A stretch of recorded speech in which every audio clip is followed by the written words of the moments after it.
Halo, apa kabar? Salam jumpa saudara. Senang sekali Nusa Tenggara Timur hari ini kembali hadir menjumpai Anda.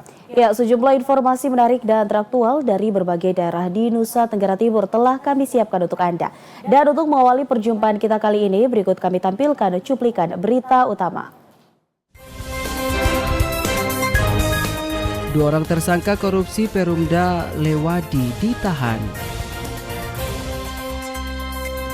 Dua gadis diduga otak dibalik konflik antar desa di Flores Timur. 1.272 dus surat suara sudah tiba di gudang KPU Manggarai. Saudara, cuplikan berita utama tadi akan kami rangkai dengan berbagai informasi menarik lainnya bersama saya Afwan Sadi Araujo. Dan saya Helga Meliadi, inilah Nusa Tenggara Timur hari ini selengkapnya untuk Anda.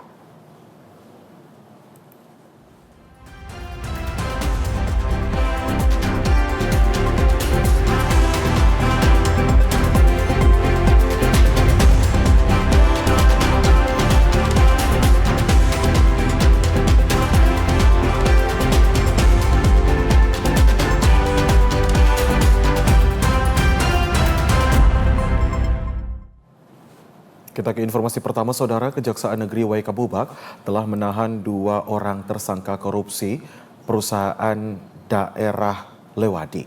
Sementara 1 orang tersangka lainnya belum ditahan karena alasan kesehatan. Kejaksaan masih terus melakukan pengembangan untuk menentukan keterlibatan aktor intelektual kasus korupsi perusahaan daerah Lewadi yang bertindak sebagai kuasa pengguna modal Permuda Lewadi. Kepala Kejaksaan Negeri Waikabubak Agus Taufikur Rahman telah melakukan penetapan setelah tim penyidik berhasil mengumpulkan 2 alat bukti yang cukup terkait kasus dugaan korupsi penyimpangan penyertaan modal badan usaha milik daerah Sumba Barat Daya pada tahun anggaran 2020-2023. Kerugian negara akibat penyimpangan tersebut diperkirakan mencapai 2 miliar lebih.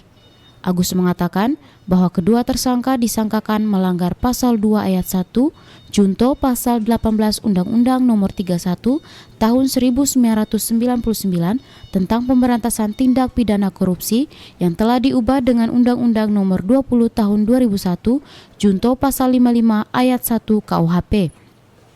Guna kepentingan penyelidikan, Kejaksaan Negeri Sumba Barat melakukan penahanan terhadap NK dan PM selama 20 hari di Lembaga Pemasyarakatan Kelas 2 Waikabubak mulai 28 Oktober 2024. Penahanan ini dilakukan berdasarkan pertimbangan adanya syarat subjektif dan objektif yang sesuai dengan pasal 21 KUHP. Jadi tidak ada yang kami tutupi, tidak ada yang kami sembunyikan. Intinya kami hanya menjaga supaya proses penyidikan ini tetap murni. Tidak ada kepentingan politik, tidak ada kepentingan orang, tidak ada kepentingan keluarga di sini. Ini proses murni penegakan hukum. Tidak ada yang ditutup-tutupi, tidak ada yang disembunyikan. Ya. Yang jelas yang berkaitan pasti akan kami periksa, itu saja. Itu sudah pasti, ya kan? Tapi siapa orangnya, bagaimana model pemeriksaannya kami tidak bisa memberitahu dan membeberkan kepada kawan-kawan skillnya. Sementara itu, Kepala Kejaksaan Negeri Waikabubak membantah melindungi aktor intelektual kasus korupsi Perumda Lewadi. Ia mengaku masih terus mendalami para saksi yang terlibat di dalam kasus korupsi perusahaan daerah Lewadi. Dari total 20 orang saksi, 2 telah ditahan sementara 1-nya belum ditahan karena alasan kesehatan. Dari Sumba Barat, Freddy Ladi, TVRI NTT. Sementara itu, saudara, 2 kepala desa yang diduga sebagai dalang kerusuhan ditetapkan sebagai tersangka dalam konflik horizontal perebutan tanah ulayat antara desa Ilepati dan desa Buga yang mengakibatkan 51 unit rumah warga Buga 5 ludes terbakar. Korban luka-luka hingga meninggal dunia. Kerugian material diperkirakan mencapai miliaran rupiah.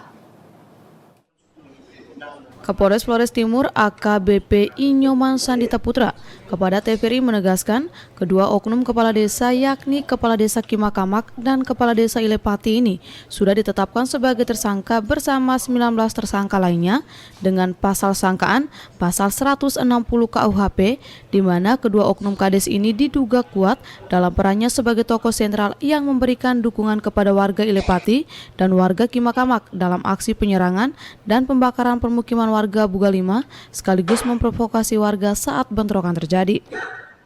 Hasil penyidikan, dua tokoh ini yang seharusnya meredam persoalan ternyata ada ditemukan oleh penyidik unsur-unsur provokasi di situ, sehingga ditetapkan sebagai penyidik dikenakan pasal 160 KUHP. Yang bersangkutan dalam 160 KUHP itu ancamannya 6 tahun penjara.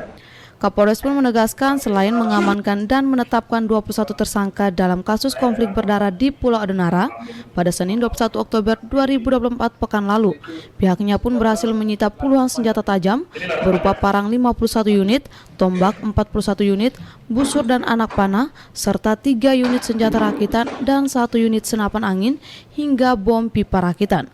Sejumlah senjata ini digunakan para tersangka dalam aksi penyerangan ke permukiman warga Buga 5. Dari Kabupaten Flores Timur, Patman Werang, TVRI NTT. Sementara itu, saudara, dalam upaya merajut perdamaian tidak hanya datang dari pemerintah daerah Kabupaten Flores Timur. Lembaga Pemangku Agama Katolik Keuskupan Larantuka melalui Romo Deken Adonara pun dengan sigap turun tangan dengan melibatkan Pastor Paroki Waiwadan dan juga Pastor Paroki Ritawolo dalam menggagas jalan damai bagi warga di Desa Buga 5, Kecamatan Adonara, Kabupaten Flores Timur.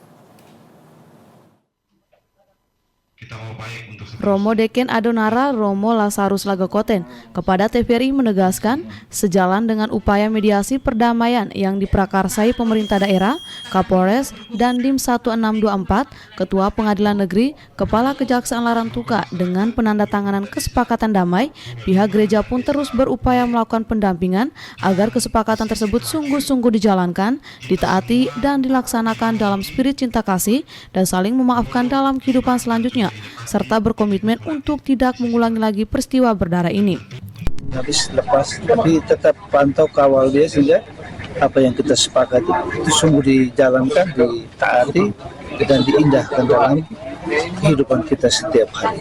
Saya justru itu saya mendukung sekali. Saya tidak menumpa ibu penjabat, sebab itu jalan buruk ke Ilepati itu, kalau Kelibang Ilepati mesti segera dibenahi juga. Coba dengan jalan yang bagus, infrastruktur yang baik, kita menolong ekonomi mereka juga, toh, sehingga apa yang mereka hasilkan di sana terbantu dihantar sampai ke tempat yang baik untuk perekonomian mereka. Romo Lazarus Laga pun berharap sejalan dengan apa yang sudah ditegaskan tokoh adat Ilepati berkenaan dengan perhatian pembangunan ruas jalan Simpang Hurung, Wolok Libang, Ilepati, dan Nimun Danibao hendaknya menjadi perhatian serius serta menjadi prioritas pemerintah daerah dalam upaya peningkatan infrastruktur jalan pada daerah terpencil di Pulau Adonara saat ini. Sehingga dengan kondisi infrastruktur jalan yang memadai, tentunya akan menggerakkan sektor ekonomi masyarakat Ilepati dan sekitarnya yang selama ini terkungkung dalam keterbelakangannya, sekaligus mempercepat akses layanan pemerintah serta karya pastoral di daerah ini. Dari Kabupaten Flores Timur, Patman Werang, TVRI NTT. Sebanyak 50 keluarga penerima manfaat di Desa Oevavi yang dikategorikan miskin ekstrim diintervensi bantuan langsung tunai atau BLT yang bersumber dari dana desa. Kepala Desa Oevavi Laurentius Jabi mengatakan, berdasarkan data pensasaran percepatan penghapusan kemiskinan ekstrim atau P3KE yang merupakan data untuk menyasar individu atau keluarga dalam upaya percepatan penghapusan kemiskinan ekstrim secara nasional, maka P3KE Desa Oevavi tahun 2024 sebanyak 251 kepala keluarga dan secara individu sebanyak 1.176 orang. Tentunya data tersebut beralasan karena sebagian besar masyarakat Desa Oevavi merupakan petani, peternak, dan pekerja serabutan yang pendapatannya rendah. Melihat kondisi dan data P3KE tersebut, maka pemerintah desa Oevavi melakukan upaya penanganan dengan melakukan intervensi dengan bantuan langsung tunai yang bersumber dari dana desa. Menurut Laurentius, jumlah keluarga penerima manfaat tahun 2024 ini mengalami penurunan, yakni sebanyak 50 kepala keluarga penerima manfaat dari 57 kepala keluarga pada tahun 2023 lalu. Hal tersebut terjadi karena terjadi perubahan penurunan persentase pengurangan penyaluran BLT dari dana desa. Kendati demikian, jumlah keluarga kemiskinan ekstrim sesuai P3KE tidak berubah, yakni sebanyak 251 kepala keluarga. Untuk itu, ia berharap ada upaya dari pemerintah untuk mengintervensi warga yang dikategorikan kemiskinan ekstrim. Ditambahkan, setiap keluarga penerima manfaat BLT dana desa sebesar Rp300.000 setiap bulan selama 1 tahun atau 12 bulan. Dan saat ini sudah memasuki tahap kedua, yakni dari bulan Juni sampai Desember 2024 dengan total penerimaan setiap KPM sebesar Rp1.800.000. Dari Kabupaten Kupang, Krispoto, TVRI NTT. Saudara, setelah dibangun kembali oleh Kementerian Perhubungan, Pelabuhan Laut Lewoleba tampak lebih baik dari sebelumnya. Pelayanan di Pelabuhan Laut ini semakin meningkat dengan semakin terurainya antrian kapal yang hendak melakukan bongkar muat. Beginilah wajah Pelabuhan Laut Lewoleba di Kabupaten Lembata sejak dibangun kembali pada tahun 2023 yang lalu. Pelabuhan laut ini mulai mengalami pemugaran setelah pemerintah Kabupaten Lembata menyerahkan pengelolaan pelabuhan laut ini kepada pemerintah pusat melalui Kementerian Perhubungan. Selama 2 tahun berturut-turut sejak 2023, pelabuhan laut ini mulai dibangun kembali dan diserah terimakan kepada pemerintah beberapa waktu yang lalu. Kini wajah baru pelabuhan kelas 3 ini mulai dimanfaatkan dengan baik untuk kepentingan masyarakat. Kepala Kantor Unit Penyelenggara Pelabuhan Laut Lewoleba, Desmond Saterdimeno mengatakan, dengan pelebaran dan perpanjangan dermaga, kini masalah antrian kapal seperti yang terjadi di tahun-tahun sebelumnya mulai terurai. Desmond berharap, terurainya antrian kapal di Pelabuhan Laut Lewoleba bisa berdampak positif terhadap perekonomian masyarakat. Bisa dipastikan bahwa sudah terurai. Dimulai dari jam 2 pagi pelayanan kami terhadap kapal-kapal BBM dari Larantuka itu 2 kapal. Kita sudah memakai fasilitas di dermaga yang baru yang 70 kali 16 itu sudah terurai, tidak perlu antri lagi. Ditambah dengan kapal-kapal perah, kapal-kapal beras dari Sulawesi itu bisa berjejer sampai 3-4 secara bersamaan mereka bongkar. Ditambah lagi kemarin ada 5 kapal sandar secara bersamaan. Pada tahun 2023, Pelabuhan Laut Lewoleba mendapatkan kucuran dana senilai Rp85 miliar dari APBN untuk rehabilitasi serta pelebaran dermaga Nusantara. Dermaga di sisi barat yang sebelumnya rusak berat dibangun kembali dengan lebar mencapai 16 meter dari sebelumnya hanya 8 meter. Pada tahun 2024, pemerintah pusat kembali menggelontorkan anggaran sebesar Rp53 miliar untuk pekerjaan lanjutan pengembangan dermaga Nusantara dan pembangunan kembali pelabuhan rakyat yang berada di sisi timur. Dari Kabupaten Lembata, Andri Atagoran, TVRI NTT. Ya, saudara, informasi menarik lainnya akan kami hadirkan usai jeda pariwara berikut. Tetaplah bersama kami di Nusa Tenggara Timur hari ini.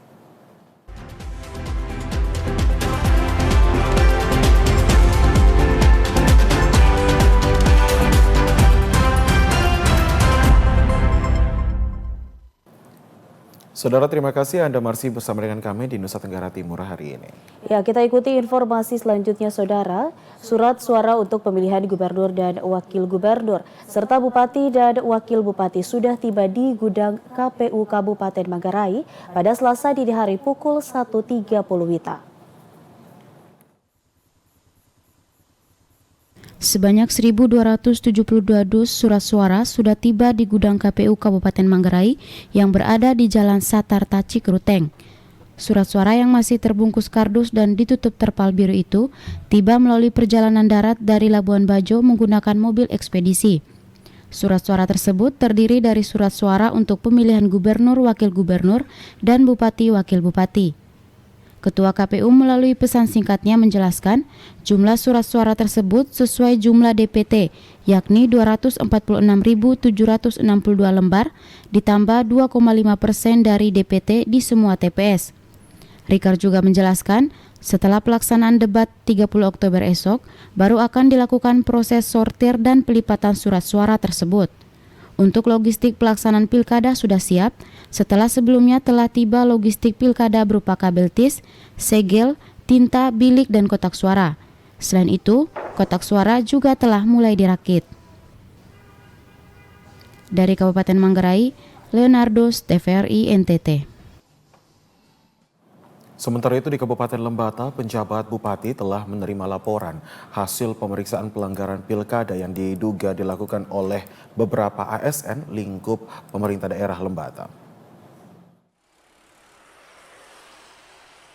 Badan Pengawas Pemilu atau Bawaslu Kabupaten Lembata telah melakukan pemeriksaan terhadap beberapa ASN lingkup Pemda Lembata yang diduga melakukan pelanggaran, yakni terlibat dalam politik praktis konstelasi Pilkada Lembata tahun 2024. Hasil pemeriksaan ini telah diteruskan ke pemerintah Kabupaten Lembata juga Badan Kepegawaian Negara. Penjabat Bupati Lembata, Paskalis Olatapo Bali, mengaku telah menerima laporan hasil pemeriksaan tersebut. Meski demikian, Paskalis menjelaskan keputusan untuk memberikan sanksi kepada ASN yang bersangkutan merupakan kewenangan Badan Kepegawaian Negara. Oleh karena itu, Paskalis menjelaskan pihaknya akan menunggu keputusan terkait hukuman bagi para ASN ini.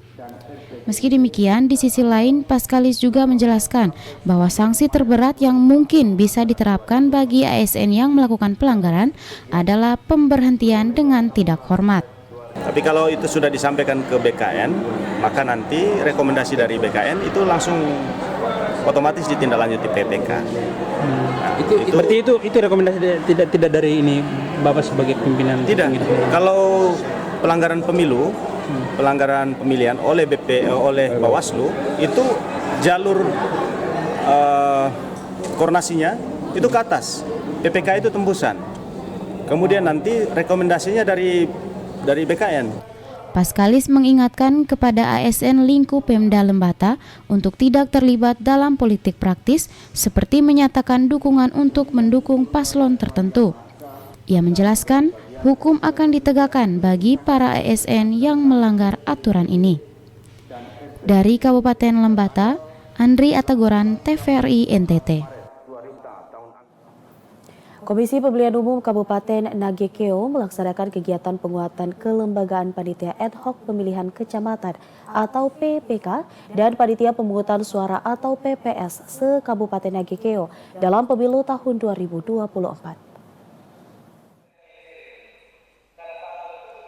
Sebanyak 374 peserta panitia ad hoc yang terdiri dari 35 panitia pemilihan kecamatan dan 339 panitia pemungutan suara mendapat pengukuhan hukum dalam pesta demokrasi Pilkada tahun 2024.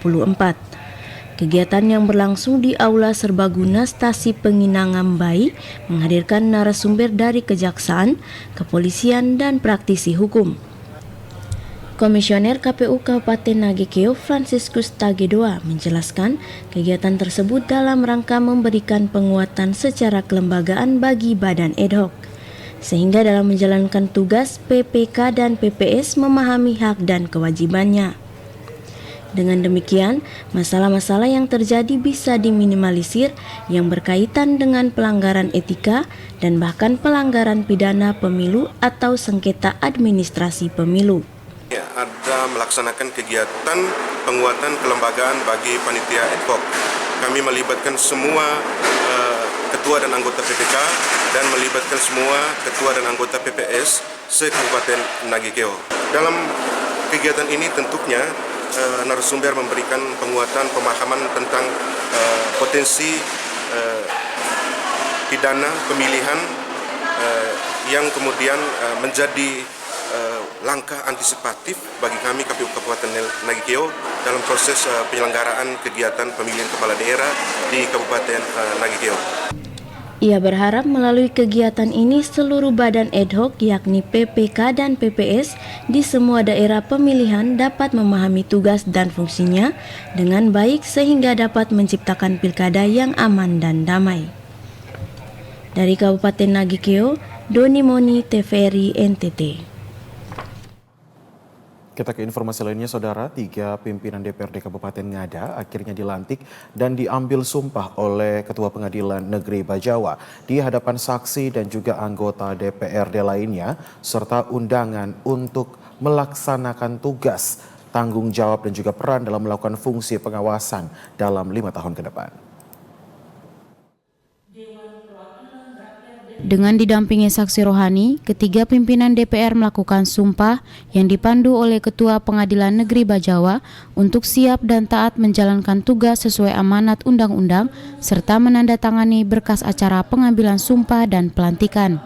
Ketua DPRD Ngada yang baru, Romilus Juji, menjelaskan dengan dilantiknya pimpinan DPR yang baru, maka masih tersisa 2 bulan untuk melakukan pembenahan dan menuntaskan pekerjaan yang tersisa sebelum akhir tahun tiba, serta berharap kemitraan DPR dengan pers dapat terjalin dengan baik untuk memberikan informasi terkait kinerja DPR bersama pemerintah dalam membangun Kabupaten Ngada. Pendefinisian pimpinan itu adalah sebuah langkah yang strategis untuk kerja DPR ke depan, lebih khusus di sisa waktu 2 bulan ini. Beberapa tugas yang harus dilaksanakan seperti yang disampaikan tadi, yaitu yang pertama untuk pengesahan draft peraturan DPRD Kabupaten Ngada, terus yang kedua untuk persiapan penyusunan PPAS, terus yang ketiga dengan APBD 2025 pembahasannya. Terus tentunya beberapa hal yang ada itu pembentukan AKD dan juga untuk merancang tentang peraturan daerah, merancang peraturan daerah. Pelantikan pimpinan DPR berjalan dengan sederhana, aman serta lancar dan mendapatkan ucapan selamat dari PJS Bupati Ngada serta Forkopimda dan juga undangan yang hadir sebagai bentuk dukungan untuk dapat bekerja dengan baik demi pelayanan yang optimal bagi kepentingan masyarakat di Kabupaten Ngada. Dari Kabupaten Ngada, Lexi Nunu, TVRI NTT. Kita beralih ke informasi lainnya, Saudara. Dalam upaya menciptakan lingkungan belajar yang lebih berkualitas, Lembaga Sensor Film Republik Indonesia menggelar sosialisasi Gerakan Nasional Budaya Sensor Mandiri di Provinsi Nusa Tenggara Timur pada hari ini, Selasa 29 Oktober 2024.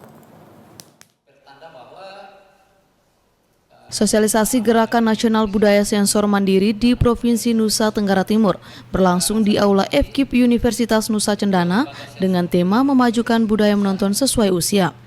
Ketua Komisi 2 Lembaga Sensor Film Republik Indonesia, Irfan Ismail, menyampaikan bahwa pelaksanaan sosialisasi ini sebagai bentuk kerjasama dengan pihak Universitas Nusa Cendana. Selain itu, Nusa Tenggara Timur merupakan provinsi yang memiliki begitu banyak hal yang mampu menginspirasi perfilman di Indonesia, sehingga sosialisasi ini sebagai bentuk untuk meningkatkan peminatan bagi para pelajar di Kota Kupang dalam bidang perfilman. Ia pun berharap kerjasama ini terus dilanjutkan agar masyarakat Provinsi Nusa Tenggara Timur mampu memilah film sesuai usia dan dapat menghasilkan sineas yang berkualitas dari Nusa Tenggara Timur yang mampu menghasilkan film-film nasional. Waktu kami datang dulu memang kami berusaha untuk menyampaikan ada beberapa regulasi atau hal-hal penting untuk dalam produksi sebuah film. Kami berharap dengan menyampaikan regulasi itu, teman-teman sinias itu ketika mereka membuat film, mereka sudah tahu rambu-rambunya, supaya dari sisi ekonomi tidak mengalami katakanlah kerugian. Filmnya sudah bagus-bagus, ternyata ada beberapa hal sensitif yang perlu untuk kita katakanlah kita kurangi atau kita revisi dan lain-lain. Mewakili pimpinan Universitas Nusa Cendana, Paul G. Tamilan, Wakil Rektor 2 Bidang Umum dan Keuangan, menyampaikan bahwa media di era saat ini, khususnya film, sangat berpengaruh pada pola pikir dan cara pandang setiap orang, sehingga sebagai lembaga perguruan tinggi memiliki tanggung jawab besar membimbing mahasiswa dalam menyikapi media tersebut. Ia berharap tidak hanya mahasiswa, tetapi juga untuk para dosen juga diharapkan mampu mengenal mahasiswa melalui konten yang dihasilkan untuk capaian pembelajaran. Nah, dengan lembaga sensor hari ini diberikan mereka untuk mampu diberikan pembekalan materi untuk mampu melakukan sensor sendiri, itulah yang kami harapkan. Karena tugas mahasiswa tadi fokusnya kepada siswa, mereka mampu secara etika mana yang cocok dengan tujuan pembelajaran yang ingin mereka capai.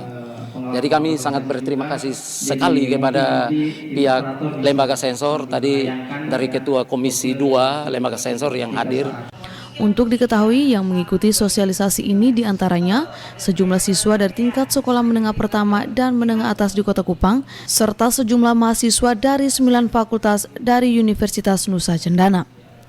Dari Kota Kupang, Diki Balo, Adi Mataratu, TVRI NTT.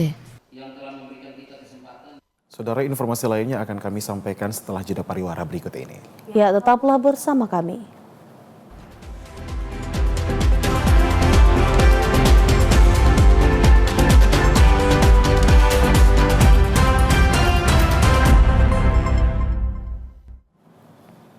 Ya, saudara, terima kasih Anda masih menyaksikan Nusa Tenggara Timur hari ini. Kita ke informasi selanjutnya, saudara. Seleksi kompetensi dasar CPNS Kabupaten Lembata mulai digelar oleh Kepegawaian Daerah dan Pengembangan SDM Kabupaten Lembata. Seleksi kali ini menggunakan sistem CAT. Ratusan calon pegawai negeri sipil lingkup Pemda Lembata mulai mengikuti seleksi kompetensi dasar pada Selasa 29 Oktober 2024. Seleksi hari pertama dengan metode CAT ini diikuti oleh 300 CPNS yang dibagi ke dalam 2 sesi berbeda. Kepala Badan Kepegawaian Daerah dan Pengembangan Sumber Daya Manusia atau BKDPSDM Kabupaten Lembata, Said Kopong, mengatakan proses seleksi kompetensi dasar ini akan berlangsung selama 12 hari ke depan hingga tanggal 12 November 2024. Said mengatakan, meski sempat mengalami gangguan teknis, proses seleksi sesi pertama berjalan dengan aman dan lancar tanpa adanya gangguan teknis. Said menambahkan, pihaknya juga meminjam 110 unit komputer dari sekolah-sekolah di Kabupaten Lembata untuk menunjang proses seleksi CPNS ini. Saat ini, gedung CAT milik BKD PSDM baru memiliki 40 unit komputer. Pemda punya yang ada di gedung ini itu masih 40. Sementara kapasitas ruangan yang diarahkan oleh BKN untuk digunakan itu 150. Jadi kita minjam dari sekolah, baik itu SMP maupun SLTA. Dan puji Tuhan, alhamdulillah itu kita bisa jalan. Yang kendala teknis yang lain itu terkait dengan pasokan listrik. Karena selama ini kita maksimal di gedung CAT ini itu 100 PC. Karena kali ini menjadi 150 tambah 10 cadangan jadi 160, ditambah dengan permintaan dari BKN AC standing ditambah 2. Itu yang tadi malam listrik agak tapi puji Tuhan alhamdulillah juga bisa ditangani. Untuk diketahui, sebanyak 8.351 CPNS yang lolos seleksi administrasi dan sedang mengikuti SKD ini akan bersaing merebut 1.500 formasi CPNS yang dibuka untuk Kabupaten Lembata. Dari Kabupaten Lembata, Andri Atagoran, TVRI NTT. Sementara itu, saudara, penjabat Bupati Timor Tengah Selatan belum lama ini melakukan peninjauan dan monitoring kepada ratusan peserta ujian CPNS asal Kabupaten Timor Tengah Selatan yang melangsungkan tes CAT di Kota Kefamenanu, Kabupaten Timor Tengah Utara.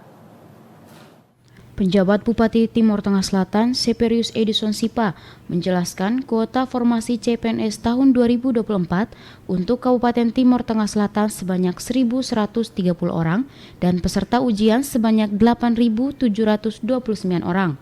Untuk lokasi ujian, ada 2 tempat yang ditentukan oleh BKN Regional Denpasar, yakni di Kota Kefamenanu dan Kota Kupang. Jadwal pelaksanaan ujian tes CAT berlangsung sejak Rabu 23 Oktober 2024 lalu hingga tanggal 2 November 2024 mendatang dengan pembagian sesi. Ia menambahkan, Tentunya persaingan sangat ketat melihat jumlah peserta ujian yang sangat banyak, sehingga ia mengajak peserta untuk fokus dan tenang menghadapi ujian. Penerimaan CPNS juga dilakukan dengan transparan di mana nilai yang didapat ditampilkan di layar komputer. Kami sebagai kepala daerah pada tes hari pertama di Kabupaten Timur Tengah Utara, kami coba pantau di sana. Ya, di sana berbaur antara ada peserta, setiap sisi itu ada peserta dari KEVA, dari Malaka, dari Atambua, dan juga dari TTS.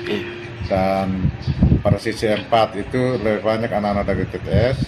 Di situ saya hadir, sebelum masuk ruangan saya hadir untuk memberikan penguatan bagi mereka. Dari Kabupaten Timur Tengah Selatan, Evan Baitanu, TVRI NTT. Saudara, pemerintah Kabupaten Timur Tengah Utara terus melakukan kolaborasi dengan berbagai stakeholder untuk menekan prevalensi pada angka stunting. Salah satunya dengan menggandeng Wahana Visi Indonesia.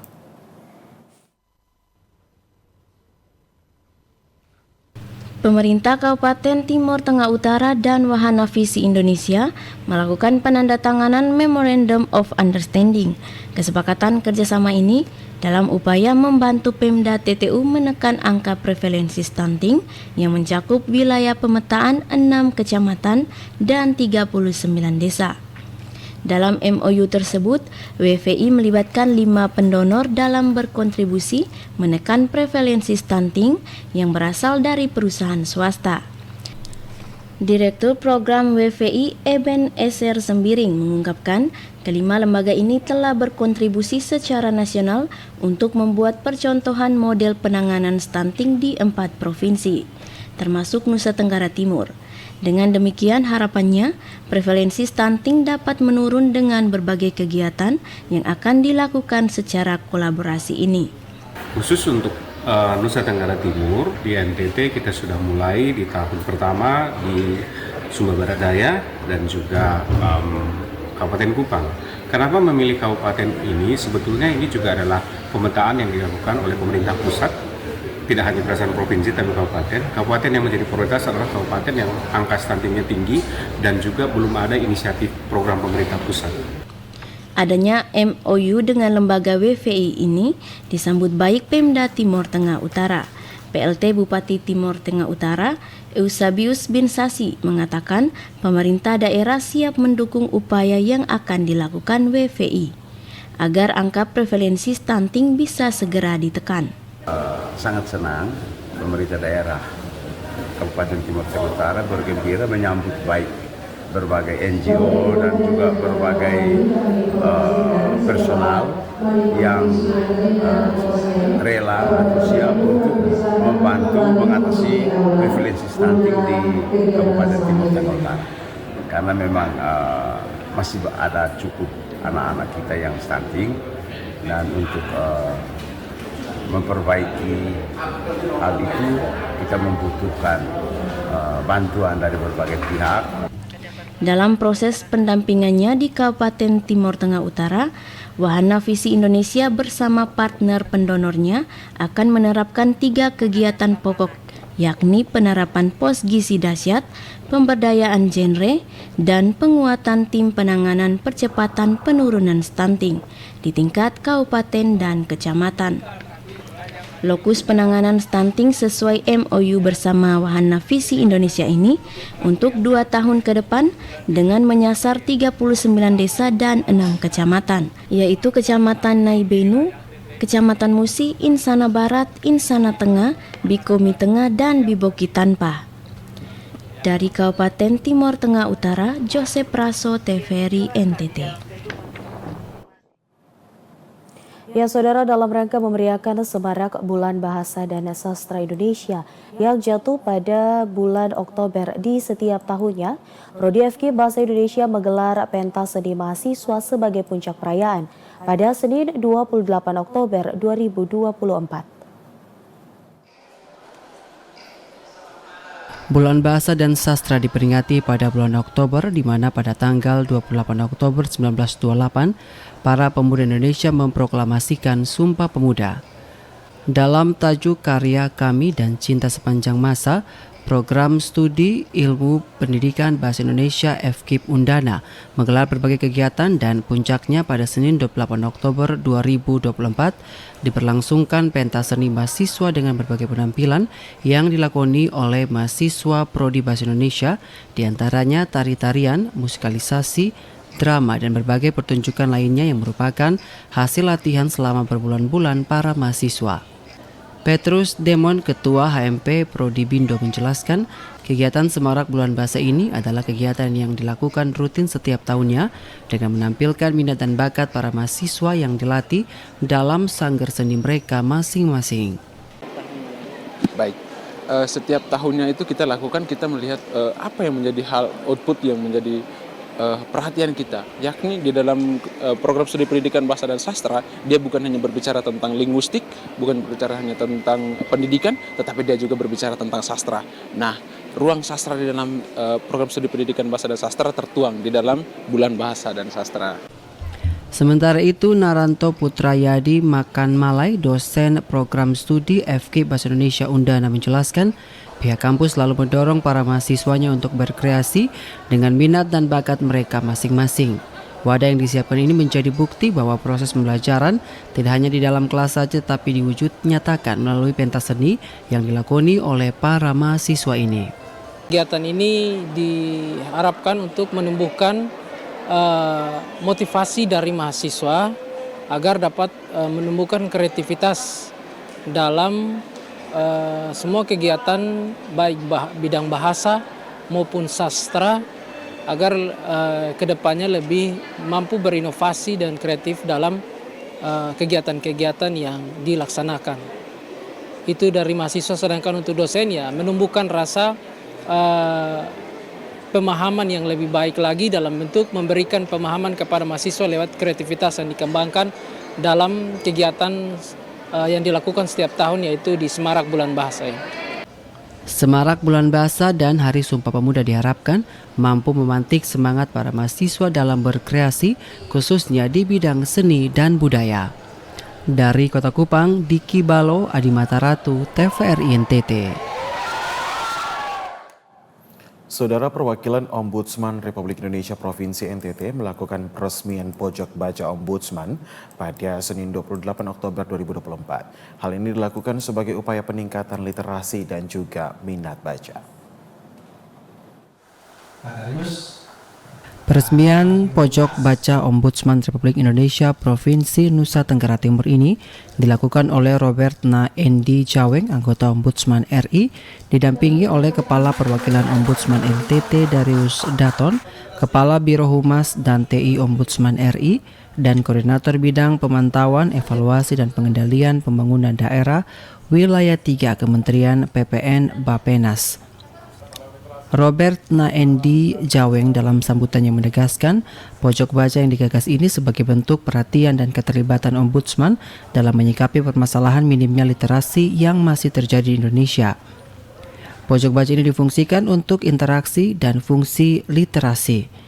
Pojok baca ini seharusnya bisa menjadi ruang pertemuan dan interaksi bagi berbagai pihak, baik insan Ombudsman itu sendiri, masyarakat, media, dan stakeholder terkait lainnya dalam upaya mendorong peningkatan literasi masyarakat di NTT. Hadirnya pojok baca ini diharapkan mampu memantik minat dan kegemaran akan membaca dari insan Ombudsman itu sendiri, masyarakat, media, dan stakeholder terkait lainnya. Selain itu, pojok baca ini juga diharapkan mampu mendekatkan Ombudsman dengan masyarakat dan memperkenalkan fungsi dan tugas dari Ombudsman itu sendiri ketika pembaca berkunjung ke pojok baca ini. Sementara itu, Kepala Ombudsman Perwakilan Nusa Tenggara Timur, Darius Daton, menjelaskan bahwa pojok baca ini merupakan pojok baca ke-12 Indonesia dan secara istimewa diresmikan pojok baca ini berkenaan dengan hari pertama seluruh keluarga besar Ombudsman Nusa Tenggara Timur berpindah ke kantor baru.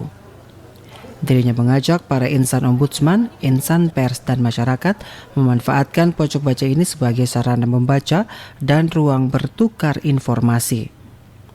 Selain itu, dirinya berharap dengan adanya pojok baca ini dapat dijadikan juga sebagai referensi yang memadai untuk menunjang kajian juga bagi seluruh elemen yang datang dalam upaya peningkatan minat baca dan pengetahuan masyarakat terhadap Ombudsman. Dari Kota Kupang, Diki Balo, Adimata Ratu, TVRI NTT. Ya, saudara, kami masih akan kembali usai jeda pariwara berikut. Untuk itu tetaplah bersama kami di Nusa Tenggara Timur hari ini.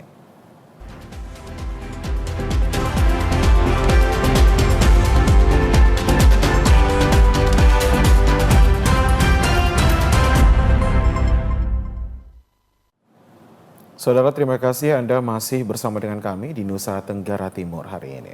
Ya, kita ikuti informasi selanjutnya, saudara.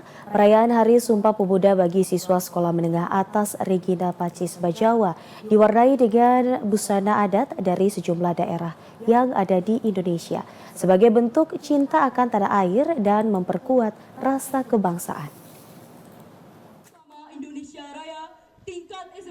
Beginilah suasana upacara Hari Sumpah Pemuda oleh siswa Sekolah Menengah Atas Katolik Regina Pacis Bajawa bersama para guru dalam balutan busana dari sejumlah daerah yang ada di Indonesia. Busana adat yang dikenakan oleh siswa dan para guru merupakan ungkapan akan kepedulian terhadap perbedaan yang menyatukan dalam bingkai Bhinneka Tunggal Ika, serta mengajak para siswa untuk pertebal rasa cinta akan tanah air dimulai dari lingkungan sekolah. Salah satu guru SMA Katolik Regina Pacis Bajawa, Marcel Belewea, menjelaskan bahwa nilai kebangsaan sudah seharusnya ditanamkan dan dihayati oleh para siswa melalui pendidikan di sekolah menjadi dasar untuk pembentukan karakter dan semakin mencintai bangsa dan negara. Seiring dengan program sekolah, karakter itu harus dibentuk karena pemuda bukan hanya dilihat dari aspek biologis tetapi juga dari bentuk karakter moral dan karakter kinerja itu sudah diterapkan di sekolah. Semangat Sumpah Pemuda menjadi landasan pendidikan yang dikembangkan di SMA Katolik Regina Pacis Bajawa dengan penghayatan nilai Pancasila dan Undang-Undang Dasar 45 yang dilaksanakan dalam kehidupan nyata di lingkungan sekolah untuk pembentukan karakter dan mempertebal rasa cinta tanah air Indonesia. Dari Kabupaten Ngada, Lexi Nunu, TVRI NTT. Ya saudara, dalam merayakan Hari Raya Sumpah Pemuda, Taman Baca Merdeka menggelar diskusi bersama dengan puluhan pemuda dan juga beberapa universitas di ND serta komunitas-komunitas terkait kerusakan lingkungan di Pulau Flores akibat ulah manusia. Ketua Panitia Ilham menyampaikan kegiatan ini diinisiasi karena kepedulian terhadap lingkungan, di mana saat ini banyak generasi muda kurang peduli terhadap alam sekitar sehingga dampaknya terjadi pemanasan global serta kerusakan lingkungan lainnya. Ia juga menyampaikan kegiatan ini juga sekaligus memperingati Hari Sumpah Pemuda dan juga keberlanjutan dari misi Taman Baca Anak Merdeka dalam memperjuangkan serta menyelamatkan alam. Kegiatan kali ini kami laksanakan memperingati Sumpah Pemuda dan isu yang kami bawa adalah lingkungan. Tema besarnya adalah maju bersama Indonesia Raya. Kemudian dari audiens-audiens yang kami undang, kebetulan dari beberapa mahasiswa dan komunitas yang ada di Kota ND. Nah, setelah dari itu kami membuat kegiatan ini nobar dan diskusi lebih menarik, jadi lebih menyenangkan. Dari biasanya seperti formal gaya-gaya, kami membentuk itu jadi sesuatu yang baru seperti menyenangkan, biar teman-teman mahasiswa itu bisa berkelanjutan untuk berkegiatan di Taman Baca Anak Merdeka ini. Sementara itu, salah satu peserta, Ronaldo Alexander, menyampaikan sebagai mahasiswa dalam kegiatan ini, dirinya banyak mendapatkan ilmu yang tidak didapatkan di kampus dan menjadi bekal saat sudah berada di masyarakat nanti. Ia berharap kegiatan seperti ini terus dilakukan oleh TBM Anak Merdeka sehingga memotivasi anak-anak muda untuk peduli terhadap alam sekitar. Harapan saya mungkin ke depan Taman Baca terus melakukan kegiatan-kegiatan dan dapat mengundang lebih banyak lagi para mahasiswa-mahasiswa agar hal-hal yang positif diterima di tempat ini bisa dituangkan ke dunia masyarakat nanti ketika pas pulang kuliah dengan ilmu-ilmu yang kita tahu bahwa tidak mungkin dosen bisa memberikan semua, tapi saya yakin dan percaya bahwa Taman Baca bisa memberikan semua ilmu lewat edukasi dan praktik langsung nanti di dunia masyarakat. Dari Kabupaten Ende, Obitani, TVRI NTT. Ya, sementara itu, saudara, peran pemerintah daerah sangat penting untuk menggerakkan kepemudaan dalam meningkatkan potensi yang berdaya saing melalui berbagai kebijakan yang berorientasi kepemudaan. Demikian hal tersebut disampaikan penjabat Bupati Kupang, Alexson Lumba, saat membaca sambutan Menteri Pemuda dan Olahraga pada peringatan Hari Sumpah Pemuda ke-96 tahun 2024 di Kabupaten Kupang. Alexson menyampaikan, sebagaimana sesuai dengan momentum tema Hari Sumpah Pemuda ke-96 tahun 2024, yakni Maju Bersama Indonesia Raya, pemerintah daerah didorong untuk menggerakkan pelayanan kepemudaan. Tentunya peran ini diwujudkan dalam bentuk kebijakan dan program kepemudaan yang baik dan berkesinambungan, serta diwujudkan dalam bentuk rencana aksi daerah atau RAD, agar layanan kepemudaan berorientasi kepada peningkatan indeks pembangunan pemuda atau IPP yang disesuaikan dengan kondisi daerah masing-masing. Untuk itu, setiap upaya untuk memperbaiki kebijakan kepemudaan pada tingkat daerah patut mendapatkan penghargaan yang setinggi-tingginya, karena hal ini akan berdampak kepada perluasan cakupan dan jangkauan pelayanan kepemudaan semakin meluas sehingga tidak ada satu orang pemuda yang tidak mendapatkan pelayanan.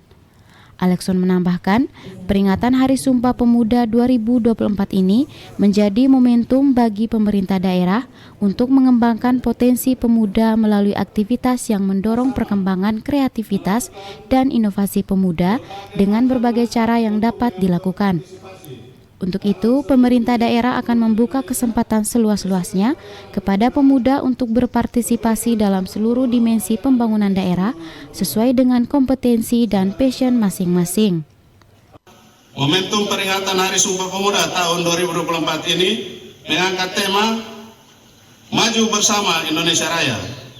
Tema ini menyampaikan pesan kepada kita semua untuk meningkatkan dan memajukan berbagai elemen pelayanan kepemudaan hingga mencapai kondisi Indonesia yang raya, Indonesia yang besar, Indonesia yang sejahtera. Upaya ini dilakukan dalam bentuk upaya pemajuan secara bersama, simultan, sinkron, dan terkoordinasikan dengan sebaik-baiknya, baik pada tingkat pusat maupun pada tingkat daerah. Ia berharap melalui perbaikan pelayanan kepemudaan, perbaikan tata kelola pelayanan kepemudaan dan dukungan sumber daya hingga kondisi kepemudaan menjadi lebih baik yang tercermin dengan kenaikan indeks pembangunan pemuda. Dari Kabupaten Kupang, Kris Poto, TVRI NTT.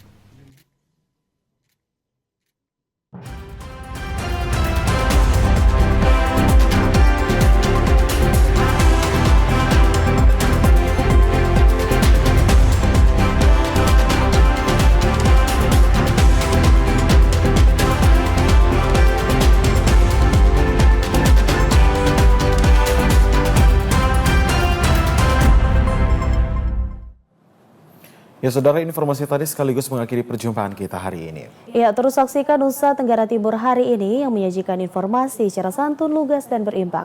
Hanya di TVRI NTT, media pemersatu bangsa. Akhir kata saya Helga Meliani. Dan saya Afonso de Araujo mewakili seluruh kerabat kerja yang bertugas mengucapkan terima kasih atas kebersamaan Anda. Selamat melanjutkan aktivitas Anda dan sampai jumpa.